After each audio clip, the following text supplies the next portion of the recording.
하나님께서 우리 인간을 창조하셨습니다. 저와 여러분을 빚으셨습니다.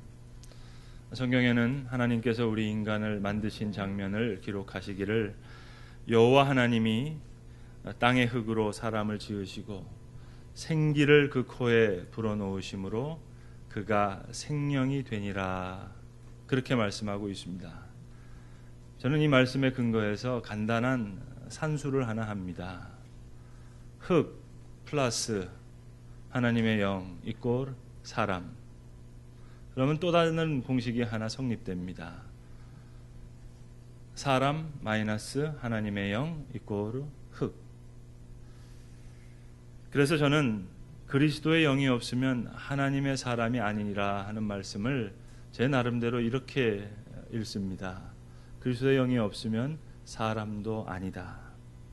흙으로 사람을 지으시고 하나님의 영을 불어넣으심으로 인간을 되게 하셨기 때문에 사람에게서 하나님의 영이 빠지면 엄밀히 말해서 우리는 진흙 이상도 진흙 이하도 아닌 그런 존재가 됩니다. 여러분, 행복이라는 것은 그 가치에 있고 그 가치의 가치됨은 생명에 있습니다. 우리는 그림 한 폭을 보더라도 노래 한 자락을 듣더라도 그 작품에서 생명을 느낄 때 그 작품은 가치가 있다, 그렇게 얘기합니다. 우리는 다들 영적인 동물이기 때문에 대단한 음악가가 아니라 하더라도 누가 하나 찬송을 부를 때 그 찬송을 부르는 사람이 정말로 기도 많이 하고 은혜 받고 부르는 찬송인지 아닌지를 구별해낼 수 있습니다. 사람은 영적인 동물이어서 노래를 못해도 음악을 몰라도 그것을 구분해낼 수 있습니다. 느낍니다. 혼이 없는 노래는 죽은 노래고요, 혼이 있는 노래가 생명이 있는 살아있는 노래라는 걸 우리가 압니다. 소리 나고 박자 맞는다고 해서 같은 소리가 아닙니다. 살아있는 소리가 있습니다. 피아노로 찬송가 하나를 쳐도 여러 같은 소리가 아니죠. 정말 하나님을 사랑하는 마음으로 은혜에 감격해서 하는 소리인지 아닌지를 우리가 안단 말입니다. 눈빛만 봐도 몸짓만 봐도 알 수 있는 게 그것이 생명이라는 겁니다. 가치는 이렇게 생명에 있습니다. 저는 미술에 대해서는 젬병입니다. 중학교 때 항상 미술 성적이 항상 미였습니다. 아름다울 미자는 미자인데 수미양가라면 늘 미였어요. 그림을 얼마나 못 그렸는고 하니 그래서 제가 그림을 그리면 친구들이 야, 너 손으로 그리냐 발로 그리냐 그랬습니다. 저는 시종여일하게 똑같았어요. 정물화를 그리던 포스터를 그리던, 저는 포스터를 그릴 때도 잘을 안 대고 그립니다. 글씨도 그냥 붓글씨처럼 쓰니까 늘 볼 때 미지요, 미. 양가 다닐 그런 정도의 실력이었습니다. 이만큼 미술에 무한한 사람이었습니다. 그런데 몇 년 전에, 오래전입니다, 이중섭의 전시회를 보러 갔다가 그림을 보면서 제가 그림 앞에서 울었습니다. 보는 사람도 있는데 창피할 정도로 눈물 흘리면서 울었어요. 가난한 화가였잖아요. 돈이 없어서 미군들 피는 담뱃각 그 은박지에다가 철필로 그린 그림인데 일본인 부인과 아들들이 가난해서 멀리 떨어져 있어서 엽서를 보내면서 그 엽서 끝에 여백에다가 그린 그림인데 너무 감동이 되더라고요. 그 한남동에 있는 리움박물관, 화려한 박물관이지만 그것보다 작은 은박지에 철필로 그린 그 그림이 살아있구나, 그렇게 느낄 만큼. 특별히 그 길 떠나는 가족이라는 작품, 한 남자가 소달구지를 끌고 있고 그 달구지 위에 그 부인으로 보이는 아내와 아이들이 이렇게 춤추고 있는 장면인데 그 그림 앞에서 얼마나 울었는지 모릅니다. 눈물이 날 정도로. 그때 그림이 살아있다고 하더니 이게 그런 거구나, 그림에 생명이 있다는 걸 느꼈어요. 그래서 사람들이 많은 돈을 내고 이런 작품을 소장하려고 하는구나. 여러분, 그림 한 폭에도 노래 한 자락에도 혼이 담긴 그림이 있고 혼이 담긴 노래가 있습니다. 가치는 이처럼 거기에 담겨있는 생명에 있습니다. 성령에 사로잡힌 사람이 있고 성령에 사로잡히지 못한 사람이 있습니다. 같은 사람이 아니죠. 여러분이 잘 아시는 베드로, 예수님의 수제자였습니다. 예수님과 함께 3년을 동행했습니다. 먹고 자고 예수님의 가르침을 다 들었던 사람이에요. 바다를 고요케 하시는 장면 함께 보았고요. 그리고 귀신을 내쫓는 장면, 그거 깜짝 놀랐겠고요. 오병이어로 5,000명을 먹이는 그 장면에서는 베드로가 손수 떡과 그리고 생선을 날랐을 겁니다. 또 나사로를 죽은 자를 살리시는 그 무덤가에서도 다 본 사람입니다. 그런데 그가 3년 동안 예수님과 함께 하면서도 그 십자가 사건을 직접 목격하고 또 그리고 부활을 경험하면서도 그가 변하지 않습니다. 여전히 그가 변하지 않아요. 예수님의 부활도 그와 무관한 사건이 됩니다. 부활한 예수님을 만나보고도 그가 갈릴리에 고기 잡으러 갔으니까 말입니다. 오직 성령의 역사로 베드로가 새 사람이 됩니다. 예수님을 부인했던 그 법정에 자기가 서서 기탄 없이 담대하게 복음을 전하게 됩니다. 오직 성령의 역사로 새로운 사람으로 다시 살아난 거예요. 어찌 보면 예수님께서 십자가에 달리신 것도 우리에게 성령을 주시기 위해서, 그가 부활하신 것도 우리에게 성령을 주시기 위해서 그렇게 돌아가시고 부활하셨다 해도 과언이 아닐 만큼 성령이 임하자 베드로가 다른 사람으로 변했습니다. 그래서 예수님 말씀하신 겁니다. 오직 성령이 너희에게 임하시면 너희가 권능을 받고 예루살렘과 온 유대와 사마리아와 땅끝까지 이르러 내 증인이 되리라. 중요한 말은 오직 성령이 너희에게 임하시면 이란 말입니다. 오직 성령이 너희에게 임하시면, 오직 성령으로 그 가치와 생명이 결정된다, 얻어진다는 말씀이에요. 그래서 예수님 말씀하셨습니다. 너희는 예루살렘을 떠나지 말고 내가 너희에게 약속하신 것을 기다리라 말씀하신 겁니다. 성도 여러분, 자, 이제 제가 단도직입적으로 여러분께 묻겠습니다. 성령 충만함을 받는 것 쉽습니까? 어렵습니까? 쉬워요? 어려워요? 예, 어렵습니다. 그러나 그건 속은 겁니다. 다 그런 마음이 있죠. 성령의 충만함 받는 것은 어렵다. 그렇습니다. 그러나 답은 쉽습니다. 사실 어렵다는 말도 맞아요. 우리로서는 어려운 정도가 아니라 불가능하지요. 그러나 쉬워요. 목사님, 그게 무슨 소리입니까? 성령은 어차피 하나님이 주셔야 받는 것인데 다행히 하나님은 우리에게 성령을 주시기를 원하고 계세요. 원하실 뿐만 아니라 좀 속된 표현으로 주시지 못해서 안달을 하고 계십니다. 주고 싶으셔서. 그러면 그냥 주시면 되지 왜 안달은 하시는 겁니까? 그건 이유가 있어요. 성령을 구하지 않는 자에겐 주어봤자 헛일이기 때문에 주시지 않는 겁니다. 아니, 주고 싶어도 못 주시는 겁니다. 그래서 하나님은 애 같아서 달라고만 해라, 두드리기만 해라, 찾기만 해라. 그러면 구하는 대로 찾는 대로 주시겠다는 겁니다. 오늘 본문 누가복음 11장은 1절부터 예수님께서 한적한 곳에 가셔서 기도하셨습니다. 그 기도하는 모습을 보시고 제자들이 예수님께 나와서 기도가 다 끝날 때까지 기다렸다가, 주님, 세례 요한의 제자들에게 기도를 가르쳐 줬습니다. 저에게도 기도하는 것을 가르쳐 주세요. 그렇게 간청하자 예수님께서 주기도문을 그들에게 가르쳐 주셨습니다. 그리고 예수님은 그 이어서 하나의 비유를 들어서 말씀하셨습니다.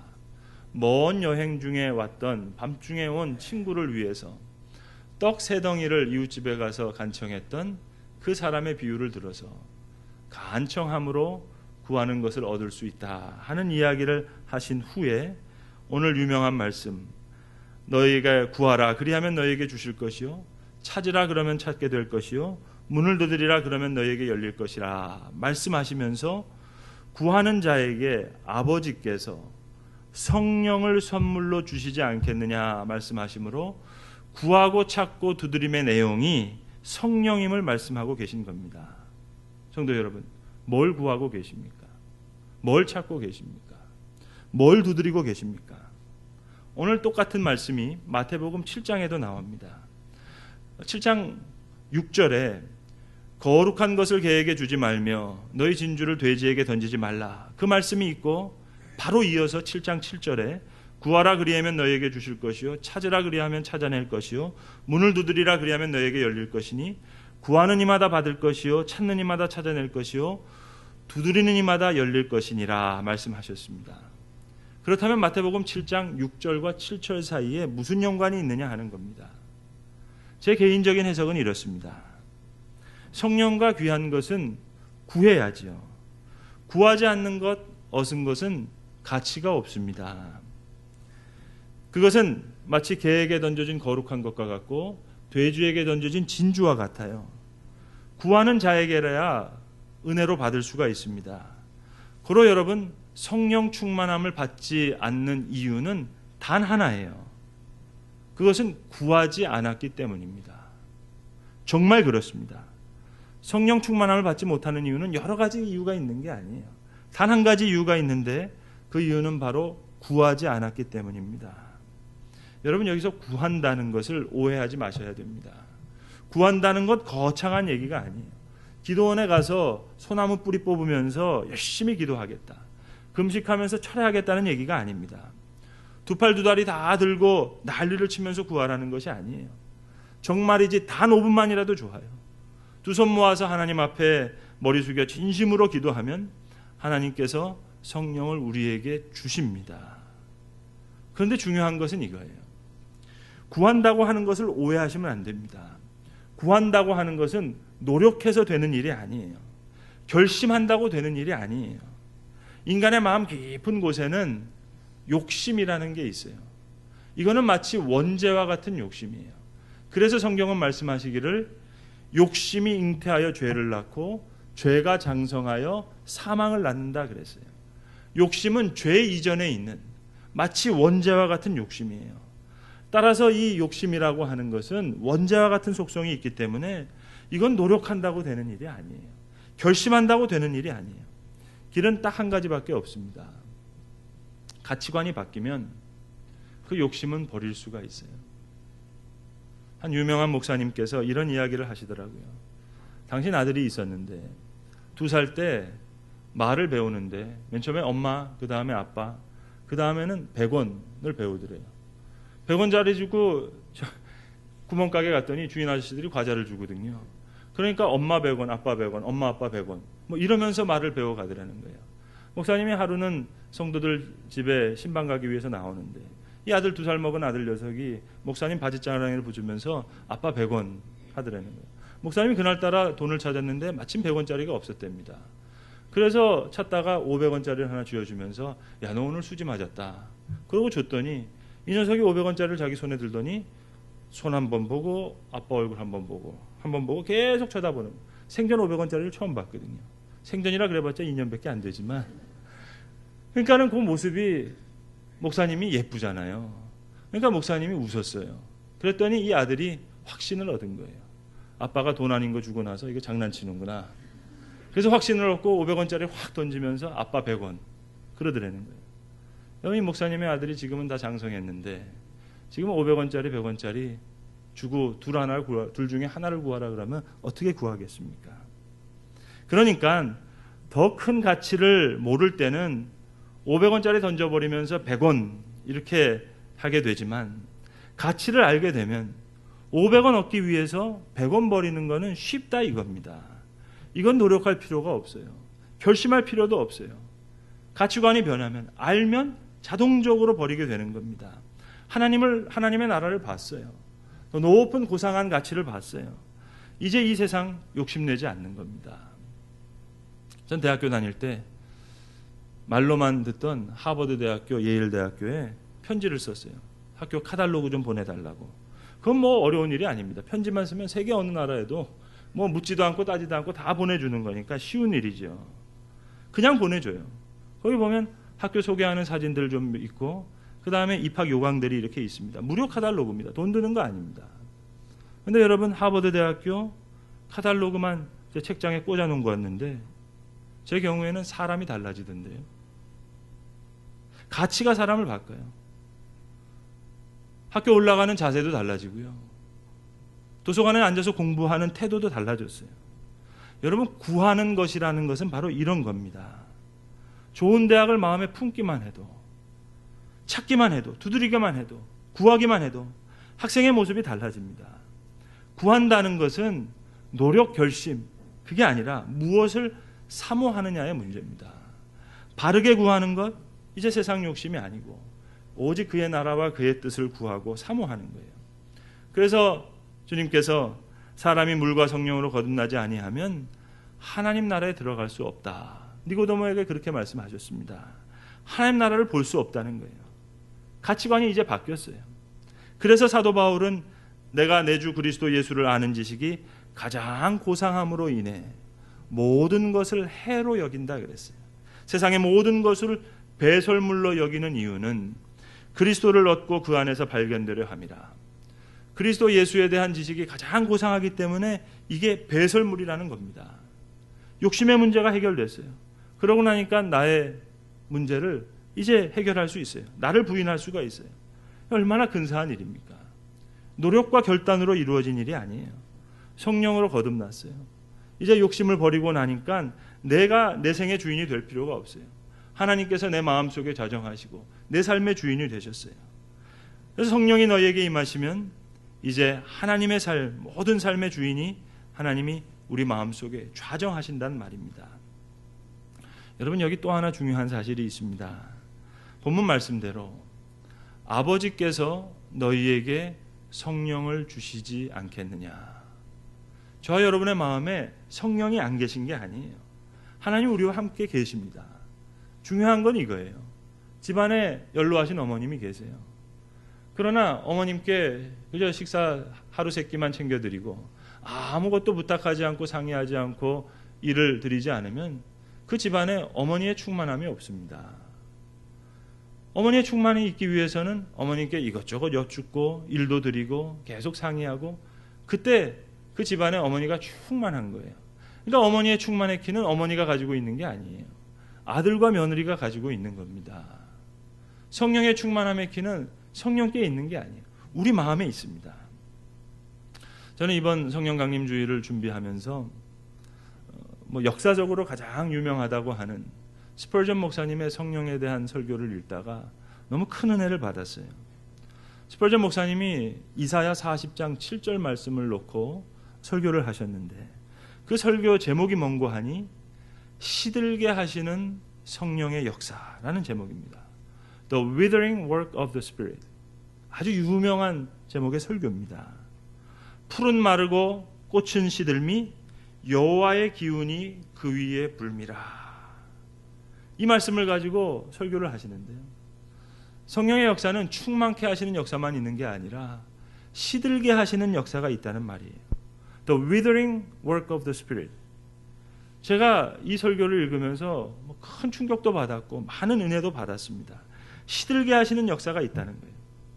저는 마치 기도할 때 성령님이 안 계시는 것처럼 기도했거든요. 이 빈들의 마른 불 같은 심령에 성령님 부어주세요. 이 교회 위에 하나님 충만한 성령의 역사를 이루어주세요. 저 1907년 평양 대붕에 성령의 역사가 있었던 것처럼 오늘 이곳에 성령의 역사가 있게 해주세요. 마치 성령이 안 계시는 것처럼 그렇게 기도했어요. 모세가 기도할 때 그 회막에 하늘 구름 기둥이 섰다고 했는데 그런 역사가 이곳에 있게 해주세요. 마치 하나님이 안 계시는 것처럼 기도했어요. 그런데 스펄전 목사님의 설명은 이렇습니다. 내 심령에 빈들의 마른 풀과 같습니까? 그것도 성령의 역사라는 거예요. 성도 간에 문제가 있습니까? 시들게 하시는 거 하나님의 역사라는 거예요. 교회에 문제가 있습니까? 풀은 마르고 꽃이 시들면 여호와의 기운이 그 위에 불미라.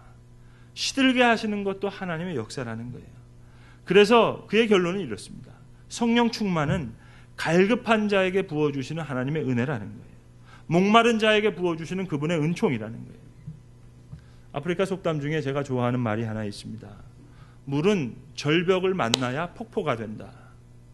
성령의 물길, 부흥의 물길은 목마름 속에 있습니다. 타는 목마름 속에, 영적인 갈증과 경건한 갈망 속에, 오순절의 마가의 다락방 속에서만 성령의 역사가 있었던 것이 아니라 오늘 시들어가는 내 심령 속에도, 고통당하는 이 교회, 이 세대의 교회들 속에서도, 성도들의 삶 속에서도 성령께서는 때로는 시들게 하시는 강한 역사로 우리와 역사하신다. 큰 은혜를 받았습니다. 여러분, 적어도 예배가 울든지 웃든지는 돼야지요. 초대교회 성도들은 성령에 취해가지고 기쁨 가운데 모이고 그리고 예배하고 밖으로 나오니까 사람들이 야, 저 사람들 한잔 했나 보다. 얼굴이 버럭고 걸음걸이가 다르거든요. 그래서 저희 가면 한잔 주나 보다. 이렇게 됐습니다. 그때 베드로가 한 대답이 뭡니까? 야, 때가 어느 때인데 성경에 3시라 그랬습니다. 오전 9시입니다. 때가 오전 9시인데 누가 술을 마시겠느냐? 그건 성령에 취한 것이다. 여러분, 성령은 새술에 취한 것 같은 기쁨이 있어요. 오순절 성령 받는 날, 성경은 마가의 다락방에 120명 문도가 모였다고 기록합니다. 여러분, 120명이라고 하는 숫자는 보는 시각에 따라서 많은 숫자일 수도 있고 적은 숫자일 수도 있어요. 만약에 우리 송도 예수소망교회 교인이 120명이다 그렇게 얘기한다면 아마 밖에서는 야, 그 교회 120명밖에 안 모인대. 아마 그럴 겁니다. 아마 그 120명 밖에라는 표현을 쓸 거예요. 근데 성경은 하나님이 쓰신 책인데 성경은 그 120명을 어떻게 표현했는고 하니 마가의 다락방에서 성령 받은 사람이 120명이었더라. 120명 밖에 없었더라. 그렇게 기록하지 않습니다. 분명히 이렇게 기록합니다. 120명이나 되었더라. 성령 충만함 받은 한 사람이 얼마나 중요한 걸 알았기 때문에 성경은 120명이나 되었더라. 그렇게 기록합니다. 여러분, 우리 교회는 마가의 다락방 120명보다 적어도 5배는 숫자가 많습니다. 성령의 충만함을 받은 초대교회 하나님의 사람 120명이 예루살렘과 온 유다와 사마리아와 땅끝까지 이르러서 하나님의 증인이 되어서 큰 역사를 이루었다면, 온 성도가 성령의 충만을 받는다면 얼마나 놀라운 역사를 이룰 수 있겠습니까? 평양에 큰 부흥운동을 일으키셨던 최건능 목사님이라는 목사님이 계셨죠. 이 목사님 원래 본명은 달랐는데 워낙 권세 있게 복음을 전하셨다 해서 그분의 별명 삼아 이름을 최권능이라고 사람들이 불렀답니다. 예수 천당, 딱 2마디로 많은 사람을 주께로 인도하셨다는 목사님 아닙니까? 저는 예전에 그분의 이야기를 읽을 때 좀 삐딱하게 생각했어요. 그분 때를 잘 만나가지고 옛날에 평양거리에서 복음을 전하니까 예수 천당 그 말 가지고도 뭐 전도도 하고 개척교회도 하셨겠지만 그분 지금 21세기에 송도 와서 예수 천당 그 2마디로 복음 전하시면 어떻게 목회할 수 있겠나. 그분 아마 최권능이 아니라 본명 쓰셔야 될 거다. 그렇게 삐딱하게 생각했어요. 그런데 제가 그분의 일화를 한번 들었습니다. 이분이 신사참배하다가 일본 순사에게 잡혀갔어요. 그래서 일본 순사가 계속 때리는데도 매를 맞는데도 예수, 천당 그러면서 매를 맞는 거예요. 매를 맞으면 아이고 하고 그러면서 매를 맞아야 되겠는데 순사가 화가 났어요. 너는 매를 맞을 거면 아이고 하고 맞아야지. 어떻게 예수는 뭐고 천당은 뭐냐. 그때 이 최건능 목사님이 유명한 말을 하셨어요. 내 몸에는 예수로 꽉 차 있어서 움직일 때마다 삐져나오니 듣기 싫으면 때리지 말아라. 저는 이 목사님이 부러워요. 저는 설교가 이렇게 길 필요가 없다고 생각해요. 이게 없으니까 말이 길어지는 거예요. 여러분, 불받은 사람이 이야기하면 예수 그런데도 거부할 수 없는 힘이 느껴지고요. 천당 그러면 그게 큰 권능으로 임하니까 예수 천당 그 말만 가지고 80개 넘는 교회를 개척했다는 거 아니겠습니까? 제가 마음을 바꿔서 회개했어요. 지금도 될 거다. 그렇지요. 그림 한 폭에도 혼이 느껴져서 울음이 나오고 노래 한 자락에도 감동을 받는데 성령 충만한 사람이 예수 천당 그 한마디에 왜 감동을 받지 않겠어요? 오직 성령이 너희에게 임하시면 너희가 권능을 받으리니 이제 너희는 예루살렘을 떠나지 말고 약속한 것을 기다리라 하셨습니다. 구하는 자에게 아버지께서 성령을 주시지 않겠느냐. 세상의 물질이 주는 편안이 아니라 영적인 세계가 열려지는 평안을 구해야 될 줄로 믿습니다. 세상이 주는 재미가 아닌 우리 마음속에 샘솟는 기쁨을 우리가 구하게 될 때 세상 욕심 버리게 되는 거예요. 그분의 나라와 그의 뜻을 찾아 쫓아가게 될 것입니다. 이거는 결단으로 하는 게 아니에요. 노력으로 하는 게 아니에요. 내 가치관이 변할 때 주께 그리고 이제 바른 것을 구하게 될 때 두드리고 찾고 기다리는 그 내용이 성령님이 될 때 물 붓듯이 성령께서 우리에게 임하시면 하나님께서 성령을 부어주시면 이 땅에서도 하나님의 나라를 살게 될 줄로 믿습니다. 여러분, 행복은 가치에 있고 가치는 생명에게 있어요. 사람에게 하나님의 영이 빠지면 흙에 불과합니다. 오늘도 주께서는 성령을 구하는 자에게 귀한 생명의 역사를 허락하시는 것입니다. 기도하겠습니다. 아버지 하나님, 우리가 구하고 찾고 두드림의 내용이 성령님을 말씀하여 주심을 진심으로 감사합니다. 너희 하늘 아버지께 구하는 자에게 성령을 주시지 않겠느냐 하셨사오매, 푸른 마르고 꽃은 시드나 하나님의 말씀은 영원하리라 하신 그 생명의 역사를 우리 심령 속에, 우리의 삶 속에 주님 이루어 주시옵소서. 우리 주 예수 그리스도의 이름으로 기도합니다. 아멘.